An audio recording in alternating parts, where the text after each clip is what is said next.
Okay, good talk. Sorry about that delay. Just working everything out.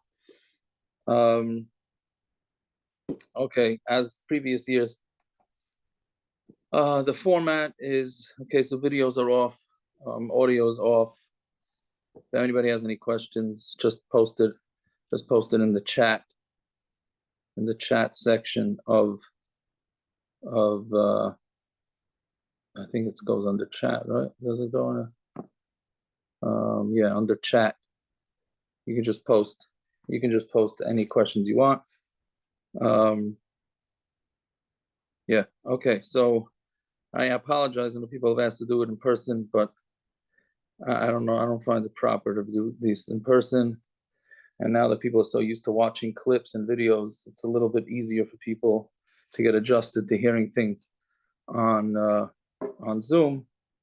It's recorded and it will be available on the website. I don't know, sometime tonight, Bez Hashem. Don't be bashful to ask any question that you'd like.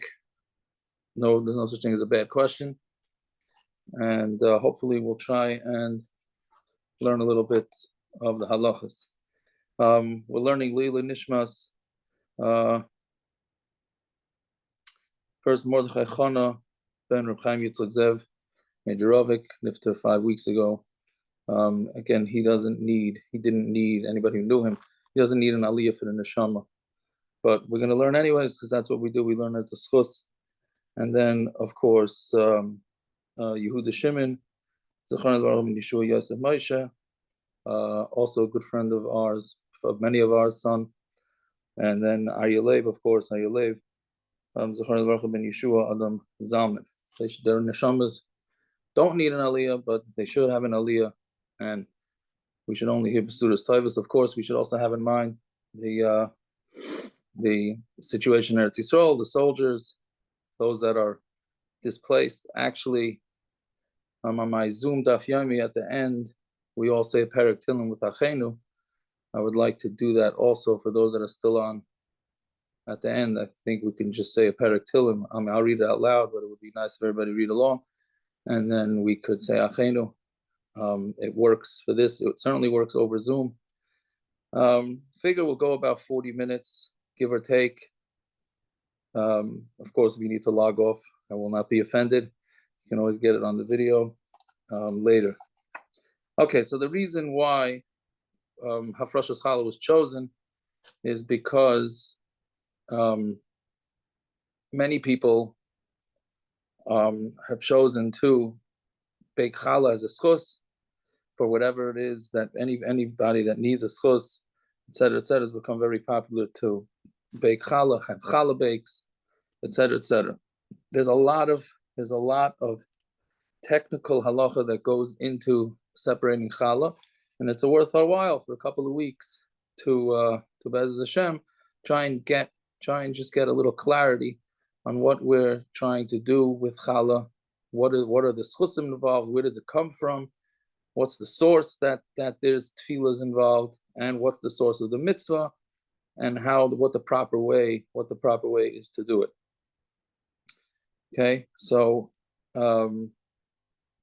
first of all, so as just a hakdama, we'll do a hakdama and do the basics, and then I imagine we'll run out of time, and then next week, Be'ez Hashem, we'll get to the more technical questions that come up fairly often. It's very interesting. In the amount of shilas that I get, a nice percentage lately have been Hafrashas Challa. Certainly every Thursday, Friday, there's a lot of Hafrashas Challa shilas, which is what one of the reasons why we're discussing it. I will be putting out, Be'ez Hashem, a PDF. I don't know if anybody's familiar. I put out these halacha PDFs in short form, just everything that one needs to know about the challah. So Be'ez Hashem, that will go out this week, and then maybe next week we can go through it together. We'll see. Right? Okay, so then let's start. There's an interesting medrash. Interesting medrash that says that the world, this is a medrash in Bereshis, the world was created on the merit of a few different mitzvahs. One of them is the mitzvah of Hafrashas Challa. Why? Because it says Bereshis bara, right? In Bereshis, that's the first words in the Torah. In the beginning, the world was created, and then the pasuk later on in the Torah says, "Reishis arisa seichem," the first of your dough, loosely translated, Reishis arisa seichem. So we say that the word Reishis, from the word Bereshis, and the word Reishis arisa seichem, the first of your dough, that you take a piece and you give it to the kohen, is that we compare the two words, and one of the schusim that the world was created for, or on, or because, was in the schus of Hafrashas Challa. So that's the first source, really, that we see the importance of Hafrashas Challa. But let's just, before we continue, let's just understand what Hafrashas Challa was. There's something called Trumas and Maasros, which is Truma. Anytime anybody has grain, so it's called Truma. Truma has to be separated and it has to go to the Kohen. Maasros goes to the Levium. And this was the way of Klal Yisrael supporting the Kohanim and the Levium who were working in the Beis HaMikdash on behalf of Klal Yisrael. So one form of Truma was Hafrashas Challa, which is that when somebody makes a dough, and we'll Bez Hashem discuss the different types of doughs, but when somebody makes dough or cake, then we have to give a portion of it to the kohen in order to help support the kohen. And this was done also, it's the first, the Reishis Arisa Seichem, the beginning, the first of your dough, is of course because, and it's the same for Truma, because that's what we're acknowledging, that everything that we got is from the Rebbeinu Shalom, and we have to take and recognize it's from the Rebbeinu Shalom. So the first thing we do is, before we can eat anything, is give Trumas and Maasros to the Kohanim, and we also give the first of the doughs. We give the first of the doughs to the Kohanim. Right? The Chinuch says that the challah, dough, bread was the main staple. Back then, it was the main staple. Right now, it's pretty much also a major staple is bread. So Hashem gave us the mitzvah of Hafrashas Challa because basically He wanted to give us a mitzvah every time we ate. So every time we eat, you give the challah to the kohen. Therefore, you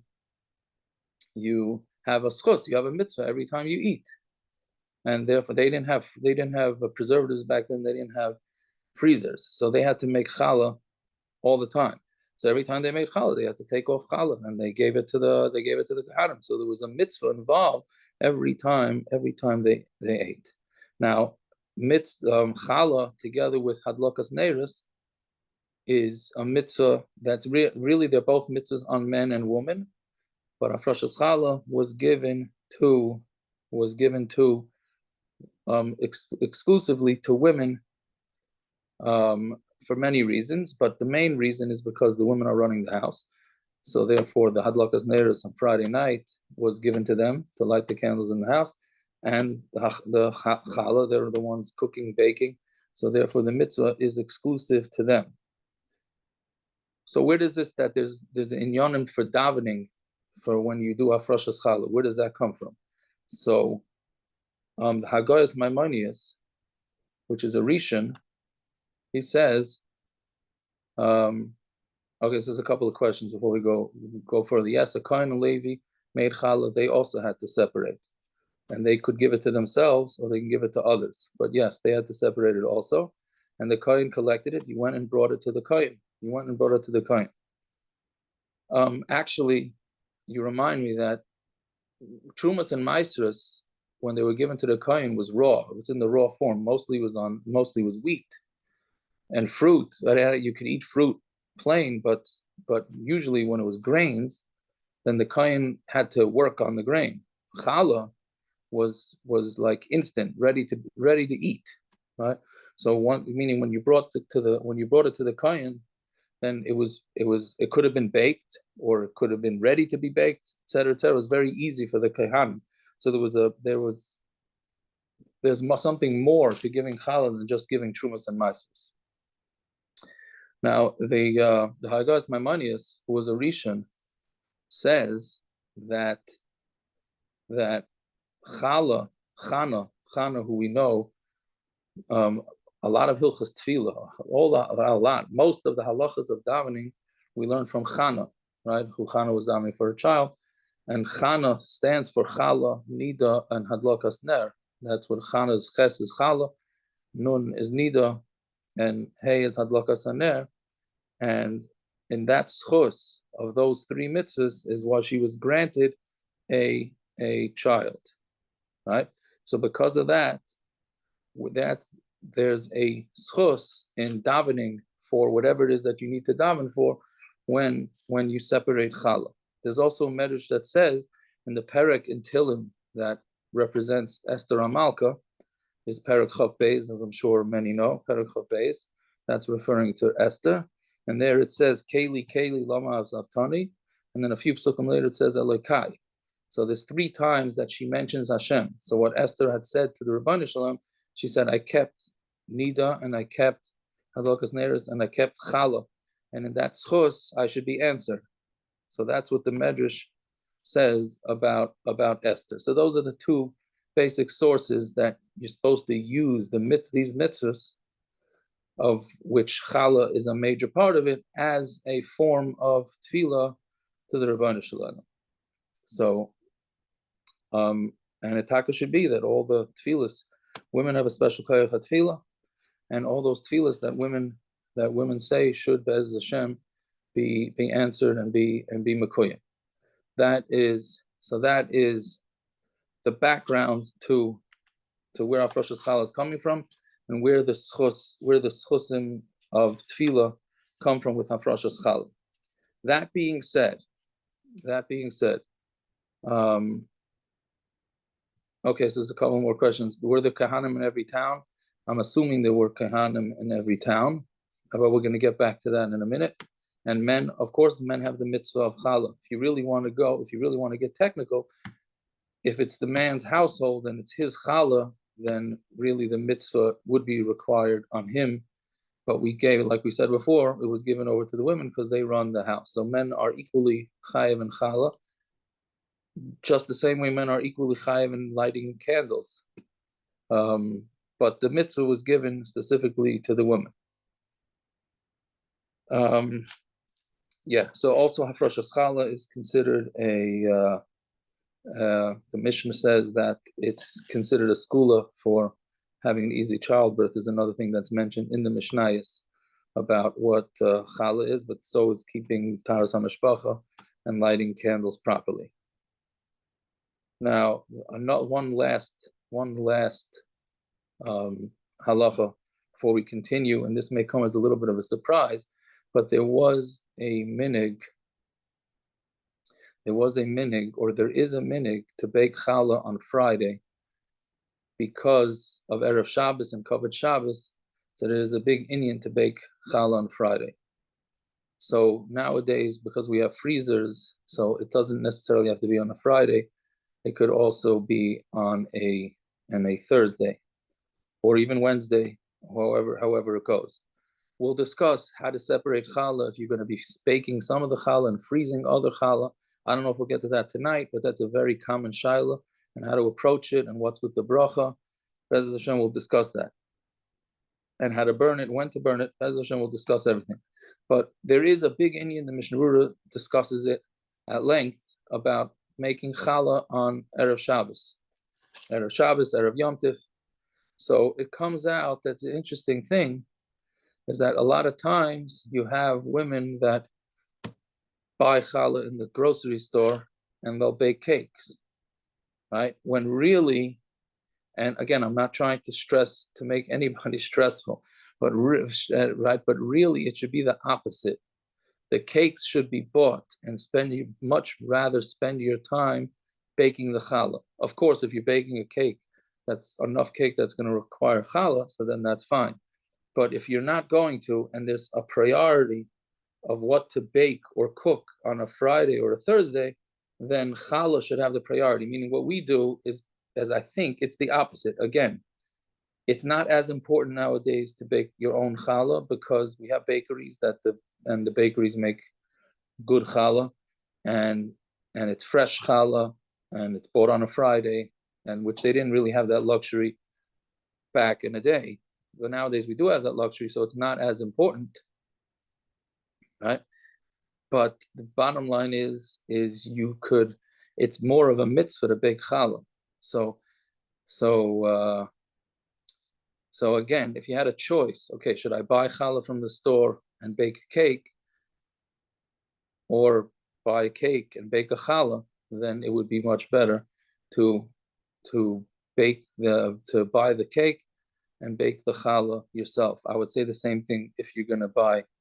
It would be better to buy takeout food and bake challah than to buy challah and cook your own food. But again, everybody has to know their personal situation. But just all things being equal, there is a mitzvah. There is a mitzvah, and like we discussed, there's a schus in baking challah. So why not spend your time doing that, as opposed to doing things that are, okay, any baking for Shabbos and any cooking for Shabbos is a big mitzvah, but you can get an additional mitzvah of the challah, right? Yeah, so 5 pounds of, so somebody's asking, is it, a few people are asking, yes, I see that Vicky posted, they can order from Vicky, yes, 100%. Yes, anybody should, if you need cakes and the sort, desserts, Vicky's the best place to get it from. I can vouch for that. So Vicky's Delights, if anybody doesn't know. Okay, if you don't, even we have freezers as a pretzel to make it on Friday, it doesn't matter. No, it doesn't matter. I think anyways, a lot of people that bake on Friday end up freezing it. But it really depends. If the challah is going to be better not frozen, then it would be better to bake it on Friday. If it doesn't make a difference to you whether it's frozen or not, then you could bake it before. If you have a small household and you don't have space for 5 pounds, we'll discuss this, Bez Hashem, but 5 pounds is the most strict measurement. Many opinions are that after 2.5 pounds, you have to really take off challah, which is what you have to do. It's just a matter of a bracha. The reason why we want 5 pounds is because 5 pounds will require a bracha regardless, which we'll discuss that. Hopefully we'll get to that tonight. You really want to do the baking you want to get the mitzvah of Hafrashas Challa on a Friday. So however you can work that out, that's what you want to do. Fine. Okay, so now let's get the background of Chala, what the chiyuv is. So really, the chiyuv of Chala is really only in Eretz Yisrael. It's not the Iker mitzvah was in Eretz Yisrael, and only in Eretz Yisrael when the majority of Yidden live in Eretz Yisrael. Right? That's the mitzvah in the Torah, as is all the halachas of things that have to do with kaihanim and mitzvahs, what we call mitzvahs atluyos ba'aretz, mitzvahs that have to do with based on the ground, with fruit, vegetables, trumas, maises. Those are all nowadays the rabbanon, unfortunately. And that's because the majority of Yidden do not live in Eretz Yisrael. So because the majority of Yidden don't live in Eretz Yisrael, therefore it is not a daraisa. It's not a mitzvah daraisa. It's a mitzvah derabanan. That's even in Eretz Yisrael. On top of that, outside of Eretz Yisrael, there really is no mitzvah for Hafrashas Challa. I know it sounds a little sobering for us here, all of us living in outside of Eretz Yisrael with Hafrashas Challa. But it's important to know that outside of Eretz Yisrael, it's a derabanan. And the reason why they said that we have to take off challah outside of Eretz Yisrael is because of the galus, as we're all too aware of that we're in. They didn't want us to. If they would say nobody should take off challah, then the mitzvah will be totally forgotten. So therefore, the Chachamim said that one is mechuyev to separate challah in chutz la'aretz, because we're afraid that the whole mitzvah would have been forgotten. Okay, so what's the difference, mitzvah d'Rabbanan and mitzvah d'Oraisa?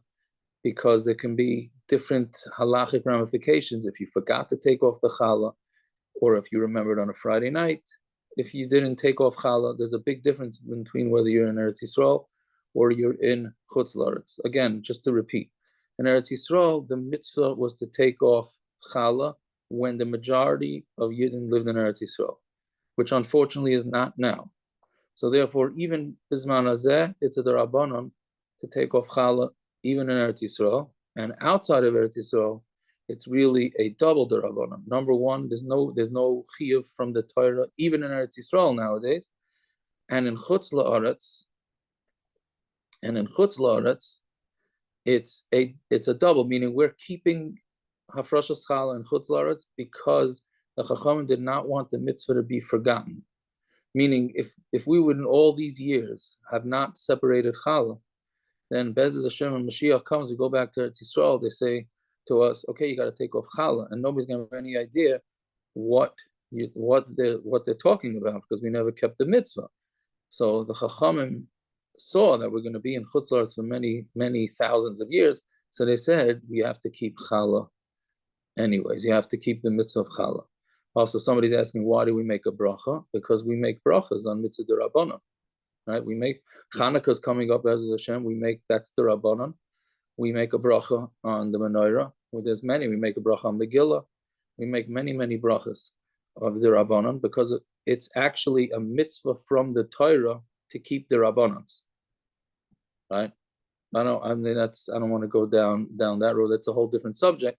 But the bottom line is that there's a mitzvah d'Rabbanan, and again, there's nothing. We're not belittling the mitzvah because it's only a mitzvah d'Rabbanan. We're just saying that it's important to know that what we're dealing with is a d'Rabbanan, because if it would be from the Torah, there would be a few more stringencies that come up, and we're going to be more lenient with it because we're in Chutz La'aretz and it's a d'Rabbanan. Okay, so that's basically the hakdama to the Hilchas Chala. Okay, so now let's start. Let's start with the requirements of what requires challah. So any dough that's going to be baked requires challah, meaning it doesn't necessarily have to be challah, meaning what we call challah, bread.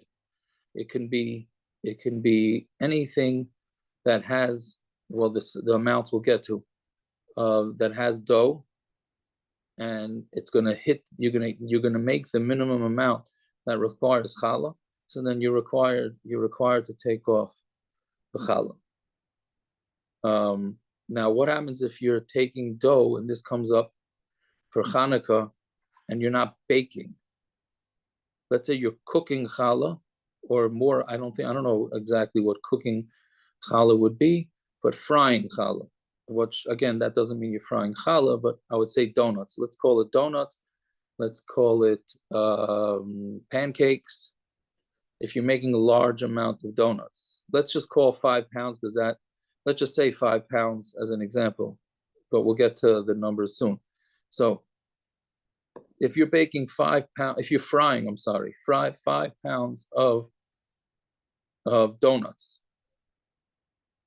right? So there, since it's not being cooked, you still have to take off challah, but you don't make a bracha. Like again, because we're talking about the Rabbanan, and since it's not being baked, the mitzvah was given for dough that's being baked. Since it's not being baked, it's being fried. So therefore, you take off challah, but because it's a machlokes, like we know that anytime you have a machlokes, whether there should be a bracha or not, so we're gonna say that you don't make a bracha. So fried, if you're frying donuts and you're going to be making the amount for challah, you take it off, but you do not make a bracha. Now it's the same thing. Why, when you fry lots of donuts, and you could eat a lot of donuts. I'm very capable of eating lots of donuts. You don't wash on it. We know that with cake, if you eat a lot of cake, and it's the equivalent of a meal, then you would have to wash on it, even though it's cake. You'd have to wash and say Birchas Hamazon. But if it's fried, you don't have to. So the same thing here.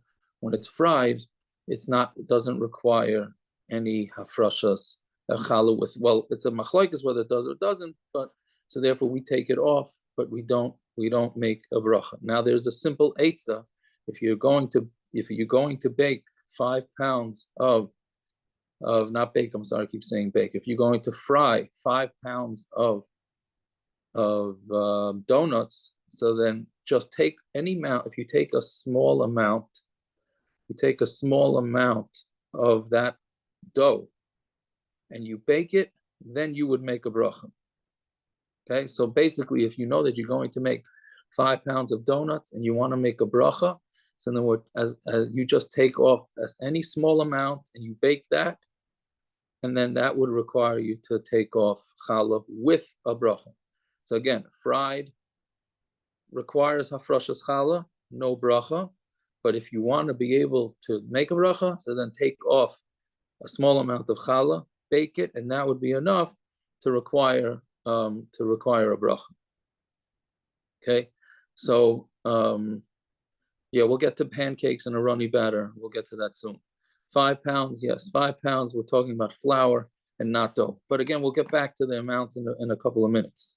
Actually, we're going to do. Let's do. You know what? Let's make sure people are asking about the amount. So let's discuss that right now. So what is the minimum amount? So the minimum amount. So it depends, right? Actually, Vicky, this is for you, right? If you're making the minimum amounts change based on whether it's commercial or personal, right? Regular dough is basically 43 eggs plus a fifth of an egg. That's basically, you have to be making 43 eggs, 43 and 1/5 of an egg in order to require Hafrashas Challa. Commercial is about double that, right? So you need to make a lot more in order to be required to take off Chala commercially. But we're not really dealing with commercial, so we're dealing with personal. So basically it's the equivalent of 43 and a fifth eggs. Okay, what's that measurement? What's that practical measurement? Because we're not going to measure it with eggs. So basically there's different opinions, and this gets into, just to make it familiar, is as we know in Pesach, everybody's busy with the matzahs, with the charts of what's the measurements, and you have different measurements. You have the small opinions, and then you have the larger opinions, and you have the really large opinions. So we have the same thing with Hafrashas Challa. What's the amount? So basically, the minimum opinion, meaning the opinion that has the smallest amount, is the Reb Chaim Noah. His measurements were much smaller than the Chazon Ish. It's basically Reb Chaim Noah who has the smallest measurements, and you have the Chazon Ish who has the largest measurements. So according to Reb Chaim Noah, it's about 2 1/3 pounds, which basically goes to 8 2/3 of a cup. That's the way the poskim say it. So it's 2 1/3 pounds, or 8 2/3 of a cup. Let's round it off and say 9 cups of flour is the minimum amount. So therefore, if anybody is baking challah or cake or cookies or whatever, any sort of dough like that, then if you're baking that much, then you need to separate challah. However, because many opinions say that that's too small of a measurement, so therefore it's, don't make a bracha on that. Because again, let's just reiterate, there's a rule that anytime we have a bracha, the actual concept of making a bracha is a derabbanan, right? So since the actual concept of making a bracha is derabbanan, and of course, just let's parenthetically say this, that if somebody does a mitzvah and they forget to make a bracha, that doesn't mean the mitzvah was not done. The mitzvah was done 100%. I get this question very often. Somebody forgets to toivel in the mikveh, the toivel, the utensils in the mikveh, then they forget to make a bracha. So they ask if they have to toivel it again. You absolutely do not have to toivel it again. The mitzvah you got 100%. It's just you didn't make a bracha. There's a derabbanan. It's a mitzvah derabbanan to make a bracha. So again, if you couldn't make the bracha, you still get the mitzvah, and you still do all the tefillas and etc. You can make also. One has nothing. The bracha has no connection to the mitzvah of what you're doing. Okay, according to Reb Chaim Noah, and many go with that opinion, 9 cups of slightly less than 9 cups of challah, you have a requirement to separate challah. We're telling you not to make a bracha. That doesn't mean that you should say, okay, I'm not really getting the mitzvah, I mean, there's going to be many times. The same thing with the fried. We're going to say, separate the challah, just don't make a bracha. That doesn't mean that the mitzvah is any less chashuv. It's just that since making a bracha is a mitzvah d'Rabbanan, and when you have a machlokes whether a bracha should be made, then we don't want to chas v'shalom make a bracha levatala. Bracha levatala is a very bad thing. Mentioning Hashem's name for no reason is not a good thing. So therefore, whenever we have a disagreement, and that disagreement will manifest itself in whether you should make a bracha or not, so we're always going to say, don't make a bracha, right? But that doesn't mean you're not getting the mitzvah. So let's be very clear. Again, the concept of making a bracha is a derabanan. And since it's derabanan, when there's a machlokes as to whether a bracha should be made, so then we always say, do the mitzvah, but don't make the bracha, because we don't want to risk a bracha levatal, right? But again, you're getting the mitzvah just the same. So therefore, when you have 9 cups of flour, or slightly less, then you should separate challah. You can say all the tefillas, etc., etc. But just don't make the bracha, because according to the Chazon Ish, it's too small. It's too small an amount. So according to the Chazon Ish, you don't have to separate challah. So therefore, we don't want you making a bracha, because according to the Chazon Ish, it's not Hafrashas Challa. So therefore, in lieu of the making, not in lieu of, but meaning instead of making potential bracha levatala, just separate the challah without it, right? But once you take off the amount of the Chazon Ish, then according to everybody, it requires challah to be separated, and since it requires challah to be separated, then we say that you should make the bracha. So again, according to the smallest opinions, about 9 cups.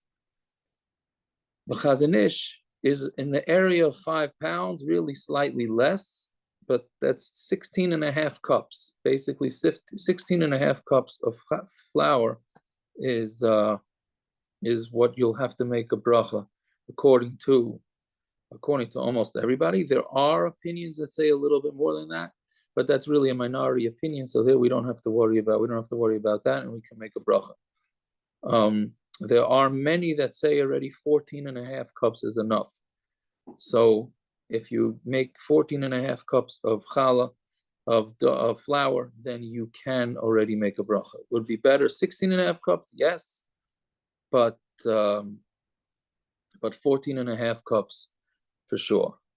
Challah to sell is considered commercial, yes. If you want the exact measurement, you could ask me privately, and I'll tell you exactly how, and I'll have to break it down. I forgot that people now sell challah to sell, and I should have got the exact measurements, but I said, that's for bakers. So okay, I will believe that the next week I will tell you exact measurements for that. And what if you don't measure? So you have to know that you're using a bag of flour in order to make the bracha. You can you would know that you're using a bag of flour. I'm assuming you know that you're basically using a bag of flour. So that should be enough. This is talking about regular wheat, standard wheat flour. If you're baking, because a lot of people have the stomach issues, so the gluten-free, so oats are gluten-free. So basically, if you're having most other flours require smaller, you're not going to require as much. This is what the measurements we're discussing now as your standard bag of flour. Oat flour and spelt, etc., are much smaller measurements. So you could ask me privately for exactly how much they are. I myself am not sure. I'd probably just go to the kashrus websites and see. They know much better how it's processed, and see exactly. I don't know if they have it on their websites or on their apps. I'm assuming they do for the other types of grains, spelt, oat. So find out, because it's usually much less than what we're talking about. Again, we're talking about standard wheat flour. Whole wheat flour. So whole wheat flour is not pure flour. So there's a lot of junk mixed in there. So you don't really have full flour there. So basically, if you're making whole wheat, you should add approximately 14-15% more onto your measurements to what we're saying. So basically, if we're saying that it's about 9 cups, so if it's pure whole wheat, then you should add on about another 1.5 cups to that measurement. And for the Chazon Ish's measurement, which is 16 cups, So you should add on another, let's say, give or take, three cups, right? So, no, wheat, a standard wheat flour is not the same as whole wheat. Whole wheat is no, it's different. Plain, we're talking about regular flour is what the standard. Whole wheat flour is different. So therefore, you should take off a little bit. Should take off a little bit more if you're doing whole wheat flour. If you're not baking it all that day, we'll get to Bez Hashem next week. White whole wheat should be the same, probably a little less than 14%. Okay, so now if you use a mix, you should adjust it according to. If you're using a mix, you should adjust it according to the percentage of the mix. Not always is it so easy. So again, if you're going in the area of the 15, 16 cups, I wouldn't worry about it too much, and you can make the bracha because there's a machlokes. Yes, I'm saying if you're mixing regular and whole wheat, so you should know the percentage. If it's 50% whole wheat, so then add on 7%. If it's, based on the ratio of what you're doing. If you're not sure, you can just make the bracha on the standard measurements that we gave. Okay. Now, what happens if your dough is made with fruit juice? Right. So, as far as I know, this is not a common halacha, but it does come up. If you're making with fruit juice, then you really don't. If it's pure fruit juice, then it's not. You don't require. It does not require Hafrashas Challa. Me'ikar adin. But since some say that you should, so you should take it off. You should take it off challah. You should take off challah without a bracha. As far as I understand, most juices that we're buying in the grocery store that will be mixed into dough have already mixed in with. I don't know if it's a concentrate or not, but many of them are from concentrate. So most fruit juices are do already have liquid in it. But if you're making something with just fruit juice, like you want to make mazonas bread or something like that, which, by the way, almost all places can hold that there's no such thing as mazonas bread, because all that mazonas bread gets eaten with a meal, in which case you have to wash on it, even if you're using fruit juice. But the point is, if it's and again, I'm just gonna say it just because it's an important halacha, even though I don't think it's negaya so much. But if you're using exclusive fruit juice, then you would take off challah, but not with a bracha. And if you want to make the brachas, then mix in a little bit of fruit juice. But you shouldn't really make dough because of tumah. It's really a whole different subject here, but because of tumah, things becoming makabel tumah, one should not make challah or cake exclusively with fruit juice. You should always add in a little bit of water. Not for Hafrashas Challa purposes, just for tumah purposes. Why is it different than donuts? I'm not sure what that question is. Why is it different donuts? Are you making a bracha, not making a bracha? Donuts, I think, have water in the dough, I'm assuming. Right? I think. But then again, I don't know. I'm good at eating donuts. I have no idea how to bake donuts. Okay. I guess we'll go a few more minutes since we started a few minutes late. So now really the halacha is, now we'll do the process of separating. So really the halacha is right when you add water to the dough, that's when you're supposed to separate. That's when you're supposed to separate the challah. But our minhag is not to do that, and we wait till it becomes when it becomes dough. Once it becomes dough, that's when we separate it. All right, now challah should be separated ASAP, meaning don't leave your challah around, because then it could be forgotten, and then or somebody could take it and bake it and think challah was already separated. So there's a real inyan that, and I think most people do this, but the challah should be separated as soon as possible. All right, somebody last week asked a very interesting question, is because they baked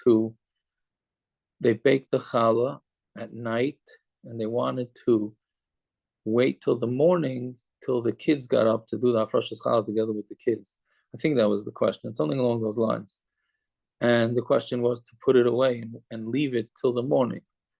And the answer really is, as nice as it is to do that, but it's really, it should not be. It's a mitzvah, and you also don't want it hanging around because you can forget. So therefore, the proper thing to do would be to take it off right away, even if you wanted to do for chinuch purposes. But you can use it as a chinuch opportunity and say, I made challah last night, and I wanted to wait for you, but because the halacha says you should take it off as soon as possible, so therefore I took it off. So that would be a proper way of chinuch. Milk is the same as fruit juice, yeah. So therefore you should add a little bit of liquid, a little bit of water. Okay. There's no minimum amount to take off of challah. This is actually also important, and many are not aware of this. There is no minimum amount to take off of challah. Became a minig to take off a kezayis, which is basically an olive's worth, which is much smaller than a hand's worth. There's no reason to take off more than that. Even though theoretically, even nowadays, we can give the challah to kahanim. You could theoretically give the challah, like we discussed earlier, that the mitzvah is to give that challah to a kohen.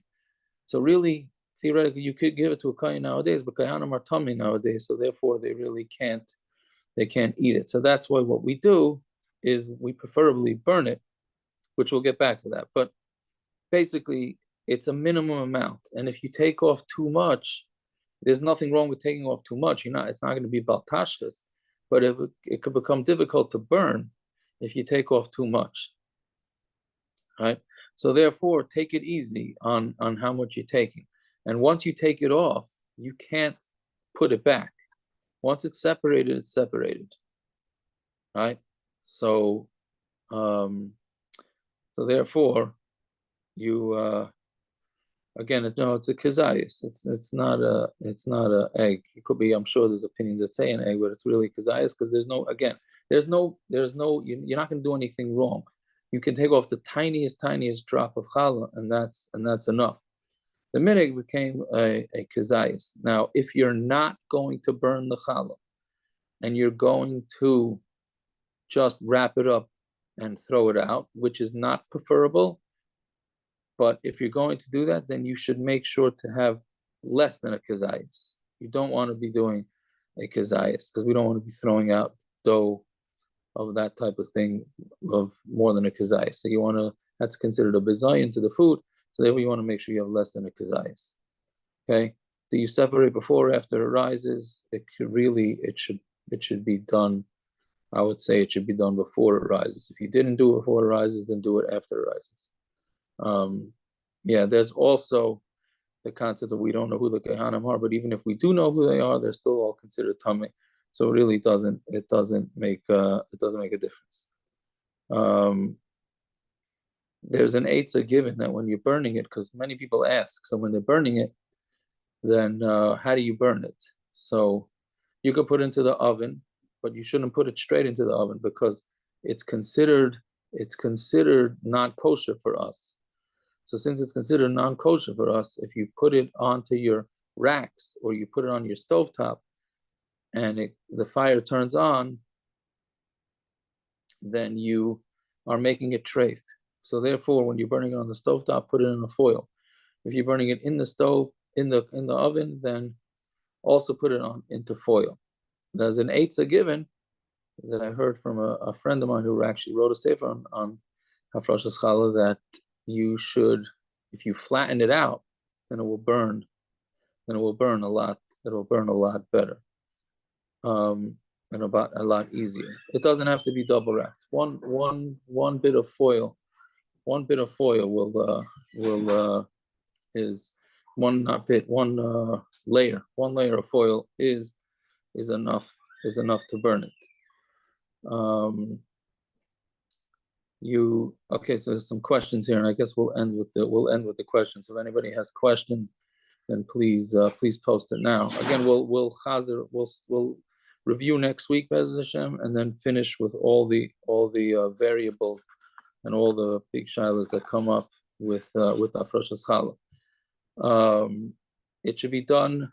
It can be done after the dough rises, but it's probably better when it's to be done before it rises. Do you need to burn it right away? I don't know what you mean by right away. Do you mean like in a few hours later, or do you mean to just put it away? Many people put it away in their freezer and they wait and they burn it with the chametz.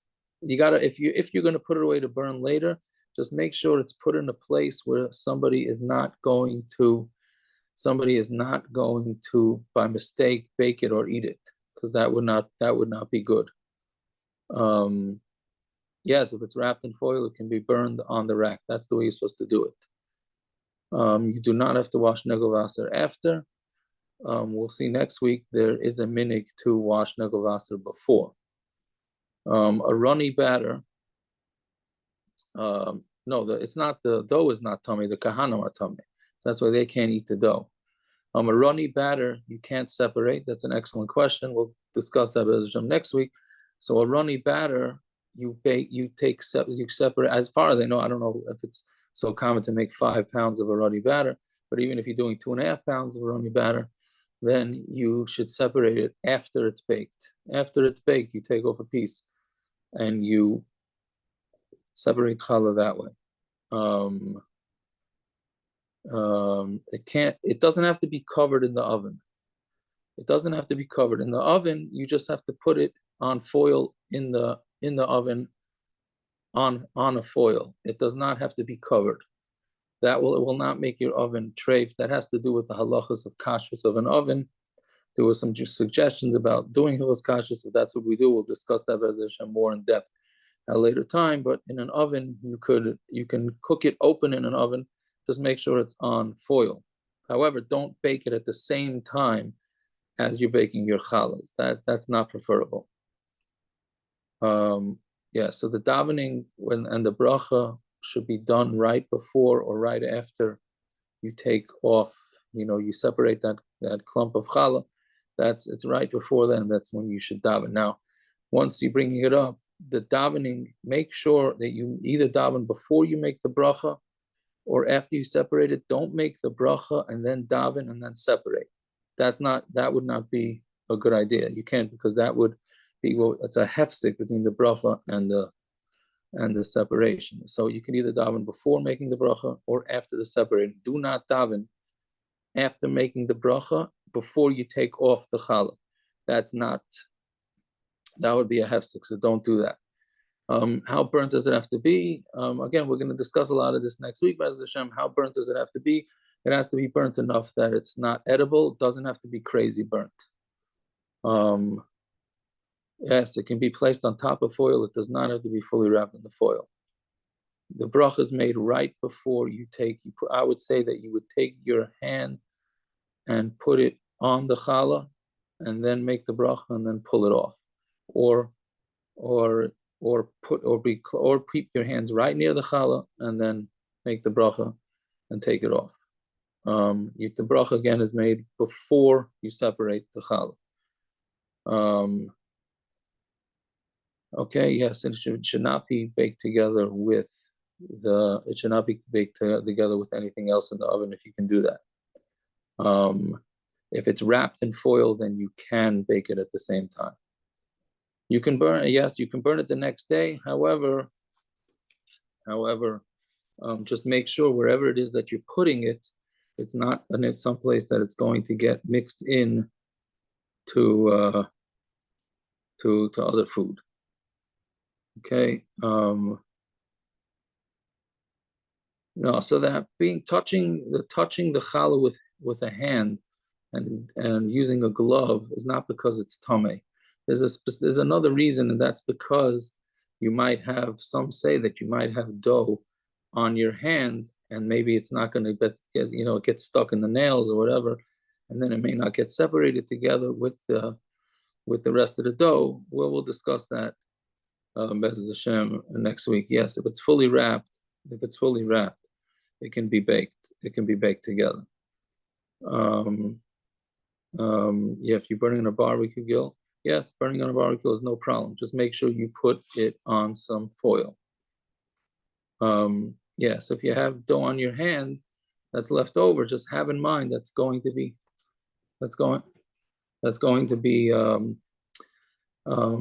that's included in your challah, meaning you're separating the challah for the dough that's left in your hand, or for the dough that sometimes if you're doing it on a counter, so sometimes there's dough in there. So you're having in mind that the challah is being separated on that dough also. Okay, we'll stop over here. I'm just going to say, if anybody has a Tillim handy, it would be Kedai if we're all getting together on a Motzei Shabbos to learn Hafrashas Challa. I think it's well worth saying a parak of Tillim together for the matziv of Klal Yisrael. I personally go with Pei Gimel, Pei Gimel in Tillim, because that's meant to when we're tagging here. It's Yisrael, so I'll just read it out loud if you can read along, or and whatever it is. Okay, somebody else just asked the challah. You can save it and burn it for Erev Pesach. People do that, but just make sure you put it in a place that it's not going to be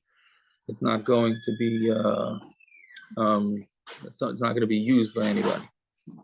Okay. Hey Gimel. Shir Mizmor Lo Asaf Elihim Al Domilach Al Techer Ashal Tishkoid El Ki Inei Oyevecha Yemayim L'Sanecha Nasu Roish Al Amcha Yorim Yisod Yisiyot Al Tzfanecha Amru L'Chu V'Nakidem Goy V'Lo Yizacher Shem Yisrael Oid Ki No Yatzu Leiv Yachtov Alecha Bris Yichraisu Alei Adam Yishmaelim V'Yov V'Agrim Gevol V'Amoin V'Amalek V'Leshes and Yosh V'Tzar Gam Ashur Nilva Imam Hayuz Royal B'Nei Leitzela Selam Kimidyon Kisisra Kiyavin B'Nachal Kishon Nishmadu ve'ein dar, hayudayim lo adama.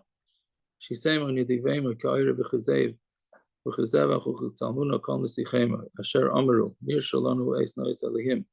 Elayhai, shisema ka'galgal kikash l'fnei ruach, ka'esh tevar yar uchlavat alahei tarim, ka'entir devem v'sarecha v'sufas l'sev aleim. Malei fneim kolim v'vakshu shimcha adeinoi, v'yevoshu v'volu adeyad v'yachberu v'yavedu. V'yedu ki atos shimcha adinoi levadecha el yoin al kol haaretz achenu kaveis Yisrael hanesunam batzara v'shivya ha'im devim v'yom v'yim v'yabasha ha'makon yirachem aleihem yitzim yitzar l'rvacha u'meyafei l'la'ira u'mishiva l'gula hashta b'agalav zman kariv v'neimar remain. Okay, good talk. We should only hear good news.